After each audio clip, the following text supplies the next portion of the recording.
అందరికీ నమస్కారం. ఈరోజు కథ ప్రేమ ఎంత మధురం, ఎపిసోడ్ 124 బ్యూటిఫుల్ నైట్. ఇక స్టోరీకి వెళ్తే, రజనీష్ తన క్యాబిన్ నుంచి వెళ్ళిపోయిన తర్వాత జరిగిన గొడవ గురించి మళ్ళీ ఆలోచిస్తుంది స్నేహ. ఇక ముందు ముందు మళ్ళీ ఇలాంటివి జరగకుండా ఉండాలంటే తను ఏదో ఒకటి చేయాలని అనుకుంది. నిజానికి గొడవ చేసింది హరీష్ అయినా దాని వెనక ఉంది కమల్ అని స్నేహకి బాగా తెలుసు. అందుకే కమల్కు గట్టి గుణపాఠం నేర్పించాలని, ఇంకోసారి అతని ఇలాంటి ప్లాన్స్ చేయడానికి ధైర్యం చేయకూడదని, అందుకోసం ఏదైనా చేయాలని ఆలోచిస్తూ ఉంది. అతను ఇప్పటి వరకు రజనీష్ సపోర్ట్ని చూసుకొని నక్షత్ర ఎంటర్టైన్మెంట్పై ఆధిపత్యం చెలాయించేవాడు. కాబట్టి ఇప్పుడు వాటన్నిటినీ సమూలంగా నాశనం చేయాలి. అప్పుడే కమల్ దారిలోకి వస్తాడు అనుకుంది. కానీ ఇవన్నీ చేయాలంటే జనరల్ మేనేజర్ హెల్ప్ కావాలి. కానీ అతను ఈ విషయంలో హెల్ప్ చేస్తాడో లేదో ఆమెకు తెలియదు. అతని గురించి ఆలోచిస్తూ ఉండగానే గంభీరంగా మాట్లాడుతున్న కిరీటి ముఖం కళ్ళ ముందు కనిపించింది. అతని మాట కఠినంగా ఉన్నా అతను చేసిన పనులన్నిటినీ గమనించిన స్నేహకు అతను ఎవరి పట్ల పార్షియాలిటీతో ఉండడని అనుకుంది. అందరికీ సమానంగా ట్రీట్ చేస్తాడని అర్థమైంది.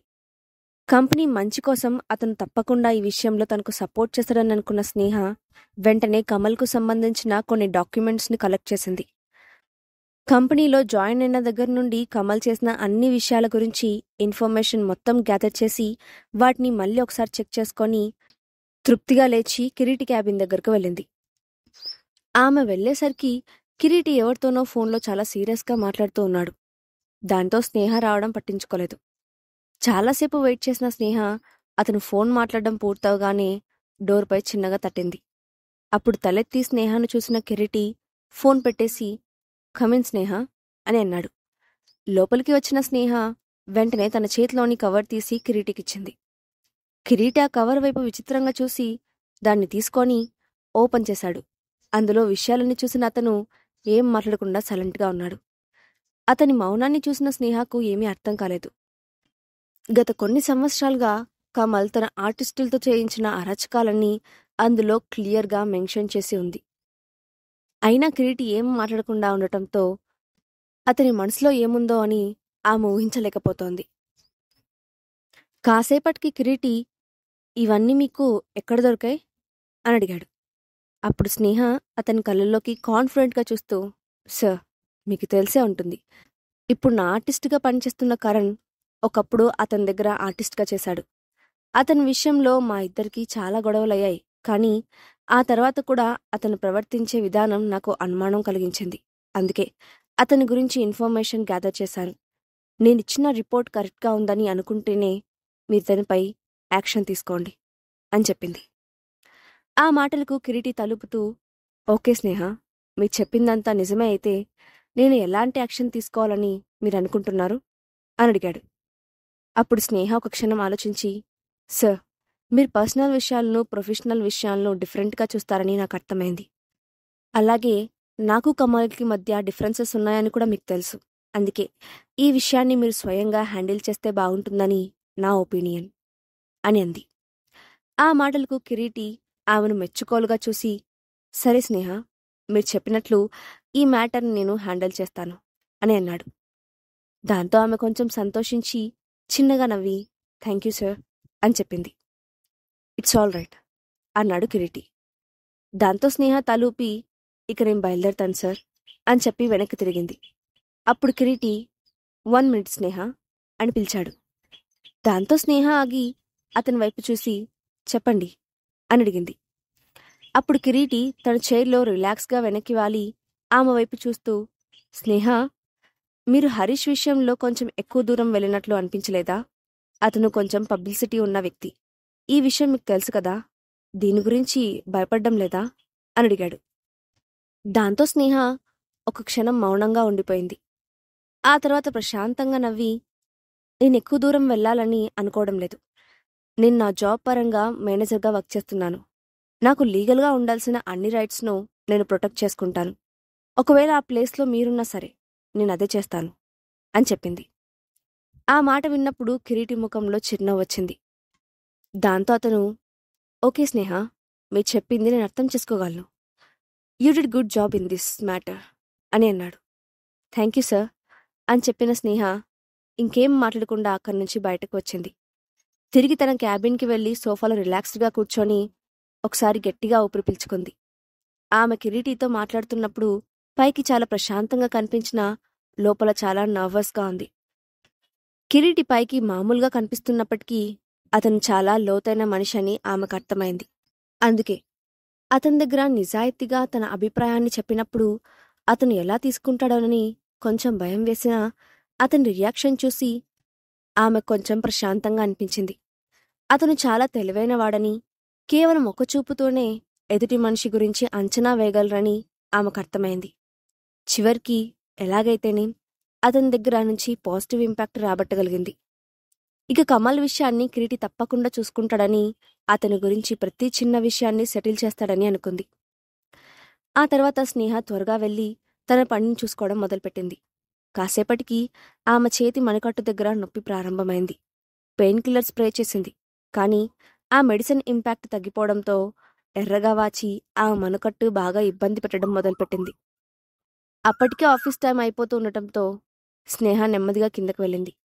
ఆమె ఒక ఫ్లోర్ దిగేటప్పటికీ అక్కడ ఉన్న చాలా మంది అమ్మాయిలు గుంపులుగా ఉంచొని దూరంగా చూస్తూ దేని గురించో గుసగుసలాడుకుంటున్నారు. దాంతో స్నేహ వాళ్ళంతా దేని గురించి మాట్లాడుతున్నారో తెలుసుకోవాలని కొంచెం ఇంట్రెస్టింగ్గా వాళ్ళు చూస్తున్న వైపే చూసింది. అక్కడ ఆమెకు బాగా తెలిసిన కార్ కనిపించడంతో ఒక క్షణం ఊపిరి బిగబట్టి చూసింది. అక్షయ్ గురించి మాట్లాడుకుంటున్నారని అనుకున్న స్నేహ నెమ్మదిగా కిందకు వెళ్ళింది. ఆమెను చూడగానే కారు వచ్చి ఎదురుగా ఆగింది. వెంటనే విండో గ్లాస్ కిందకు దిగడంతో పాటు అక్షయ్ కూడా ఆమె వైపే చూసి లోపలికి రా అని పిలిచాడు. ఇప్పుడు లోపలికి వెళ్తే అక్షయ్ తన చేతి వైపు చూస్తాడని కంగారు పడిన స్నేహ ఏం చేయాలో తెలియక ఆలోచిస్తూ అక్కడే నుంచుంది. అది చూసిన అక్షయ్ అనుమానంగా ముఖం చిట్లిస్తూ, ఏంటి, నేనే స్వయంగా వచ్చి నిన్ను కారులో కూర్చోబెట్టాలా అని అడిగాడు. ఆ మాట వినగానే స్నేహ గుండె జల్లుమంది. దాంతో హడావిడిగా కార్ డోర్ తీసి లోపలికెక్కింది. వెంటనే కారు ముందుకు వెళ్ళింది. కారులో అక్షయ్ పక్కన కూర్చున్న స్నేహకు ఎందుకో అన్కంఫర్టబుల్గా అనిపించింది. దాంతో ఆమె వాతావరణాన్ని తేలికపరచడానికి ప్రయత్నిస్తూ, ఈరోజు ఫ్రీగా ఉన్నావా, నన్ను పికప్ చేసుకోవడానికి వచ్చావు అని మామూలుగా అడిగింది. ఇద్దరం కలిసి వెళ్లి స్కూల్ నుంచి యువన్ను పికప్ చేసుకొని చాలా రోజులైంది. అందుకే యువన్ కోసం ఈరోజు ఇద్దరం కలిసి వెళ్లాలని అనుకుంటున్నాను అని అన్నాడు అక్షయ్. ఆ మాట వినగానే స్నేహ అతని వైపు కృతజ్ఞతతో చూసింది. మనసంతా ఒక చిత్రమైన అనుభూతితో నిండిపోయింది. అతను యువన్ గురించి ఆలోచించినందుకు సంతోషంగా అనిపించింది. కాసేపటికి కార్ స్కూల్ ముందు వచ్చి ఆగింది. అప్పుడే స్కూల్ కూడా వదిలిపెట్టడంతో పిల్లలందరూ బయటకు వస్తూ కనిపించారు. అందరి మధ్యలో నుంచి చిన్న కృష్ణుల్లా మెరిసిపోతున్న యువన్ నవ్వుతూ తన తండ్రి దగ్గరకు వచ్చాడు. వెంటనే అక్షయ్ కార్ డోర్ తీసి యువన్ని లోపలికెక్కించుకున్నాడు. లోపల స్నేహాను చూసిన యువన్ సంతోషంతో, ఈరోజు మమ్మీ డాడీ ఇద్దరు నాకోసం వచ్చారా అని అడిగాడు. స్నేహ వెంటనే అక్షయ్ దగ్గర నుండి యువన్ను ఎత్తుకొని తల నిమురుతూ, అవునానా అని అంది. దాంతో యువన్ సంతోషంగా, వావ్, ఈరోజు నాకు చాలా హ్యాపీగా ఉంది, మమ్మీ డాడీ ఇద్దరూ నాకోసం వచ్చారు అంటూ థ్యాంక్యూ డాడీ అని అక్షయ్ వైపు చూసి చెప్పాడు. అక్షయ్ చిన్నగా నవ్వి యువన్ జుట్టును చేత్తో చెదరగొట్టాడు. ముగ్గురు కలిసి సంతోషంగా నవ్వుతున్న అందమైన దృశ్యం ఒక పర్ఫెక్ట్ ఫ్యామిలీకి నిదర్శనంగా కనిపించింది. ఆ రోజు రాత్రి అవుతుండగా డిన్నర్ ప్రిపేర్ చేసిన అన్నపూర్ణ అందర్నీ డిన్నర్కి పిలిచింది. అప్పటికే ఐటమ్స్ అన్నీ టేబుల్పై నీట్గా సర్దిపెట్టింది. అందరికన్నా ముందుగా టేబుల్ దగ్గరికి వచ్చిన యువన్ అక్కడున్న వంటకాలన్నిటినీ చూస్తూ, గ్రానీ, ఈరోజు నాకు చాలా ఆకలిగా ఉంది, త్వరగా డిన్నర్ పెట్టేసేయి, తినేస్తాను అంటూ హడావిడిగా అడిగాడు. దాంతో అన్నపూర్ణమ్మ చిన్నగా నవ్వి యువన్కి ప్లేట్లో వడ్డించడం మొదలుపెట్టింది. ఇంతలో స్నేహ అక్షయ్ కూడా ఫ్రెష్ అయ్యి డిన్నర్ టేబుల్ దగ్గరికి వచ్చి కూర్చున్నారు. స్నేహ ప్లేట్లో కూడా భోజనం వడ్డించడంతో ఆమె తినడం కోసం చేతిని పైకెత్తింది. వెంటనే ఆమె చేతి మనకట్టు నొప్పిగా అనిపించడంతో స్నేహ చిన్నపాటి బాధతో నుదురు చిట్లించింది. ఆమె ఇచ్చిన ఎక్స్ప్రెషన్ అక్షయ్ దృష్టిని దాటిపోలేదు. అతనేం మాట్లాడకుండా సైలెంట్గా తలదించుకొని తినడం మొదలుపెట్టాడు. తన తల్లి ముఖంలో చిన్నపాటి అసౌకర్యాన్ని గమనించిన యువన్ కూడా, mummy, are you all right, ఇంకా డిన్నర్ ఎందుకు స్టార్ట్ చేయలేదు అని అడిగాడు. దాంతో స్నేహ తడబడుతూ, అదేం లేదు, తింటున్నాను అని చెప్పి చిన్నగా నవ్వి నొప్పిని ఓర్చుకుంటూ మెల్లగా భోజనం తింది. కాసేపటికి డిన్నర్ పూర్తవడంతో అన్నపూర్ణ యువన్ను తీసుకొని నిద్రపుచ్చడానికి వెళ్ళింది.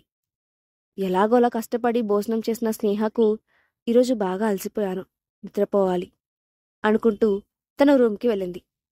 ఇంకా అక్షయ్ ఆమె గదిలోకి రాకపోవడంతో బహుశా అతను తన రూంలోకి వెళ్ళి ఉంటాడని అనుకున్న స్నేహ అతను వచ్చేలోగా నిద్రపోవాలని ప్లాన్ చేసుకొని డోర్ క్లోజ్ చేయబోయింది. కాని ఇంతలో హఠాత్తుగా తలుపు తీసుకొని లోపలికి వచ్చిన అక్షయ్ ఆమె చేతిని పట్టుకొని బెడ్ దగ్గరికి లాక్కెళ్తూ ఉన్నాడు. దాంతో ఆమె చేయి నొప్పిగా అనిపించడంతో అక్షయ్ ప్లీజ్ చేయి వదులు, నొప్పిగా ఉంది అని అంది. ఆ మాటతో అక్షయ్ వెంటనే ఆమె చేయి వదిలేసి ఏమైంది నీ చేతికి అంటూ ఆమె చేతి వైపు చూశాడు. అప్పటికే నొప్పి కారణంగా స్నేహ బాధతో ఉన్నట్లు తెలుస్తోంది. కాని అక్షయ్ ప్రశ్న విన్న వెంటనే స్నేహ తడబడుతూ లేదేం కాలేదు అంటూ చేతిని వెనక్కి దాచుకోవడానికి ప్రయత్నించింది. కాని అక్షయ్ ఆమె వైపు కోపంగా చూస్తూ స్నేహ నిజం చెప్పు, నీ చేతికి ఏమైంది అని అడిగాడు. దాంతో స్నేహ అతని దగ్గర విషయం దాచిపెట్టాలని అర్థమైంది. దాంతో చేతిని ముందుకు తీస్తూ ఏమీ లేదు, ఏదో చిన్న గాయం, రెస్ట్ తీసుకుంటే త్వరలోనే తగ్గిపోతుంది అని అంది. నేను గాయం చిన్నదా పెద్దదా అని అడగలేదు, ఏం జరిగిందని అడిగాను అని సీరియస్గా అన్నాడు అక్షయ్. దాంతో స్నేహ తన చేతిని వెనక్కి లాక్కుంటూ అక్షయ్ ప్రతి చిన్నదానికి ఇలా టెన్షన్ పడకు, ఏం కాలేదని చెప్పాను కదా, నేను హ్యాండిల్ చేయగలను, ఇది త్వరలోనే తగ్గిపోతుంది అంటూ టాపిక్ని డైవర్ట్ చేయడానికి ట్రై చేసింది. అక్షయ్ మాత్రం ఏం మాట్లాడకుండా భుజం పట్టుకొని లాగి సోఫాలో కూర్చోపెట్టి నువ్వు కదలకుండా ఉండు అని చెప్పి అక్కడి నుండి వెళ్ళిపోయాడు. స్నేహ అతను వెళ్లిన వైపు అయోమయంగా చూస్తూ ఉండగానే 2 నిమిషాల్లో అక్కడికి వచ్చిన అక్షయ్ ఆమె పక్కనే కూర్చొని నీ చెయ్యి ఇలా ఇవ్వు అని అన్నాడు. దాంతో స్నేహ భయంగా తన చేతిని ముందుకు చాచింది. అప్పుడు అక్షయ్ ఆమె చేతికి ఆయింట్మెంట్ రాస్తూ ఆ గాయాన్ని చూసి తనకు వస్తున్న కోపాన్ని కంట్రోల్ చేసుకుంటూనే నెమ్మదిగా ఇంత పెద్ద గాయం ఎలా అయిందని నేను అడగను, నువ్వు హ్యాండిల్ చేసుకోగలిగినంత వరకు చెయ్యి, కానీ ఏ కొంచెం ఇబ్బంది కలిగినా నేనున్నానని మర్చిపోవద్దు అని చెప్పాడు. అక్షయ్ చూపిస్తున్న ఆ కోపం కలగలిపిన ప్రేమకు స్నేహకు ముచ్చటేసింది. దాంతో ఆమె నవ్వుతూ అక్షయ్ ముఖం వైపు చూస్తూ నువ్వు నా గురించి ఎక్కువగా టెన్షన్ పడుతున్నట్లు అనిపిస్తుంది, ఇది నిజమేనా లేక నేను ఎక్కువగా ఊహించుకుంటున్నానా అని అడిగింది. అప్పుడు అక్షయ్ తన కనుబొమ్మలు పైకెత్తి ఆమె వైపు చూస్తూ నా భార్య హెల్త్ గురించి నేను కేర్ తీసుకుంటున్నాను, దాంతో నీకేదైనా ప్రాబ్లమా అని అడిగాడు. ఆ మాట వినగానే స్నేహ ముఖం సిగ్గుతో ఎర్రబడింది. దాంతో తలదించుకొని ఏం మాట్లాడకుండా సైలెంట్గా ఉండిపోయింది. అప్పుడు అక్షయ్ హఠాత్తుగా పైకి లేచి ఆమెను 2 చేతులతో ఎత్తుకున్నాడు. దాంతో అతని ఉద్దేశం ఏంటో ఊహించిన స్నేహ అక్షయ్ నాకు చేయి బాలేదని తెలిసి కూడా నువ్వు ఇలా చేస్తున్నావు అంటూ చిరుకోపంగా అడిగింది. చెయ్యి బాగా లేనిది నీకు, నాకు కాదు, నువ్వు సైలెంట్గా ఉండు, అన్నీ నేను చూసుకుంటాను అని నవ్వుతూ ఆమెను బెడ్ దగ్గరకు తీసుకెళ్లాడు. ఆ రాత్రి ఇద్దరికీ ఒక అందమైన రాత్రిగా మిగిలిపోయింది. తర్వాత రోజు స్నేహ ఉదయాన్నే ఆఫీస్కి వెళ్ళింది. ఆ రోజు కూడా అందరూ తనని ఎందుకో విచిత్రంగా చూస్తున్నట్లు అనిపించింది. అయినా ఆమె వాటిని పట్టించుకోకుండా నేరుగా తన క్యాబిన్కి వెళ్లి అలవాటు ప్రకారం తన పనిలో భాగంగా మెయిల్ ఓపెన్ చేసింది. అందులో ఆమె ఊహించినట్లుగానే కంపెనీ టాప్ ఎగ్జిక్యూటివ్స్ ఆమెకు పంపించిన మెయిల్ కనిపించింది. అందులో కమల్ పర్ఫార్మెన్స్ పై వచ్చిన రిమార్కుతో పాటు అతనికిస్తున్న పనిష్మెంట్ గురించి కూడా వివరంగా రాసి ఉంది. ఈరోజు కమల్ని డిప్యూటీ మేనేజర్ పోస్ట్ నుంచి తొలగించారు. ఇక నుండి కేవలం ఒక ప్రొఫెషనల్ మేనేజర్గా మాత్రమే అతని కంపెనీలో ఉంటాడు. అతనికి ఉన్న ఆర్టిస్టులను కూడా డిస్ట్రిబ్యూట్ చేయమని అందులో క్లియర్గా మెన్షన్ చేశారు. అది చూసిన స్నేహ తృప్తిగా నవ్వుకుంది. ఇన్ని రోజులు అతను రజనీష్ సపోర్ట్తో అసిస్టెంట్ జనరల్ మేనేజర్గా కూడా ప్రమోషన్ సాధించాడు. ఆ అహంకారంతోనే అందరిపై ఆధిపత్యం చెలాయించాడు. ఇప్పుడు కిరీటి లాంటి ఒక జనరల్ మేనేజర్ రావడంతో అతని ఆట కట్టిందని అనుకుంది స్నేహ. మరోవైపు అసిస్టెంట్ జనరల్ మేనేజర్ పదవి నుండి డిమోషన్ రావడంతో కమల్ ఆవేశంతో రగిలిపోయాడు. దీని వెనుక ఖచ్చితంగా స్నేహ ఉందని ఊహించడం అతనికి కష్టం కాలేదు. దాంతో ముందు రజనీష్ను కలిసి ఎలాగైనా స్నేహ ఆట కట్టించాలని అనుకున్నాడు. రజనీష్ తనకి చాలా సంవత్సరాలుగా తెలిసి ఉండడంతో అతను ఖచ్చితంగా సహాయం చేస్తాడని ఊహించిన కమల్ ఆవేశంగా రజనీష్ క్యాబిన్కి వెళ్ళాడు. స్నేహ వల్ల ఆఫీస్లో పరువు పోగొట్టుకున్న కమల్ ఆమెను ఊరికే వదిలేస్తాడా? కమల్ ఊహించినట్లే రజనీష్ అతనికి సహాయం చేస్తాడా? నెక్స్ట్ పార్ట్లో చూద్దాం. ఈ స్టోరీ అప్డేట్ ఎలా ఉందో కింద కామెంట్ బాక్స్లో మీ ఒపీనియన్ని షేర్ చేయండి. Thanks for watching.